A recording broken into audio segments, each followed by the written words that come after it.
যেটা দেখতেও খুব সুন্দর আর খেতে তো দারুণ। এই গরমে মন ঠান্ডা করার মতো একটা মিষ্টি আমি আজকে বাড়িতেই তৈরি করে ফেললাম।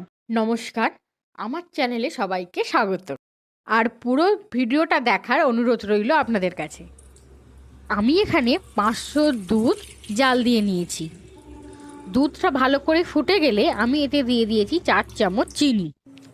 আপনারা আপনাদের মতো অ্যাকর্ডিং মিষ্টি দিতে পারেন, কিন্তু এই 4 চামচ চিনিটাই বেশি ভালো লাগবে। কম চিনিটাই কম মিষ্টিটা বেশি ভালো লাগবে বলে আমার মনে হয়। চিনিটা ভালো করে গুলে গেলে এবার একটা পাত্রে 4 চামচ, বড় চামচের 4 চামচ হচ্ছে কর্নফ্লাওয়ার দিয়ে জল দিয়ে ভালো করে গুলে নিয়ে তাতে এবার দুধে দিয়ে দিতে হবে। আমি প্রথমে ডাইরেক্ট দিয়ে দিয়েছিলাম বলে নিচে পুরো ডেলা ডেলা হয়ে গিয়েছিল। আপনারা আমার মতো ভুল করবেন না। আর কর্নফ্লাওয়ারটা দিয়েই সঙ্গে সঙ্গে নাড়তে থাকবেন। এবার ওতে দিয়ে দেবো 2টো এলাচের শুধু বীজগুলো।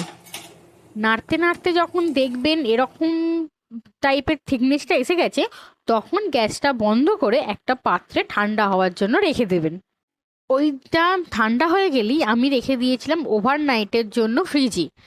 আমি সন্ধ্যেবেলা করেছিলাম তাই ওভারনাইট রেখেছিলাম। আপনারা মোটামুটি 5 থেকে 6 ঘন্টা রাখলেই এটা হয়ে যাবে।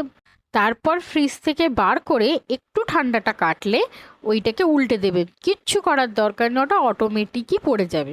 একদম স্মুথলি এগুলো কাটা হয়ে যাচ্ছে। আর আপনারা চাইলে আপনাদের মতো ভাবে ডেকোরেট করতে পারেন। আমি এখানে চিনির গুঁড়ো দিয়েছি, আপনারা চাইলে কোকো পাউডারও ছড়াতে পারেন।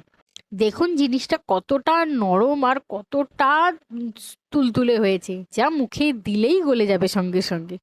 আর আমার এই রান্নাগুলো যদি ভালো লেগে থাকে, অবশ্যই আমাকে একটু লাইক, শেয়ার অ্যান্ড সাবস্ক্রাইব করে দেবেন। আপনারা পাশে থাকলে তবেই আমি আরও ইন্সপায়ার হব এই নতুন নতুন ভিডিও দিতে।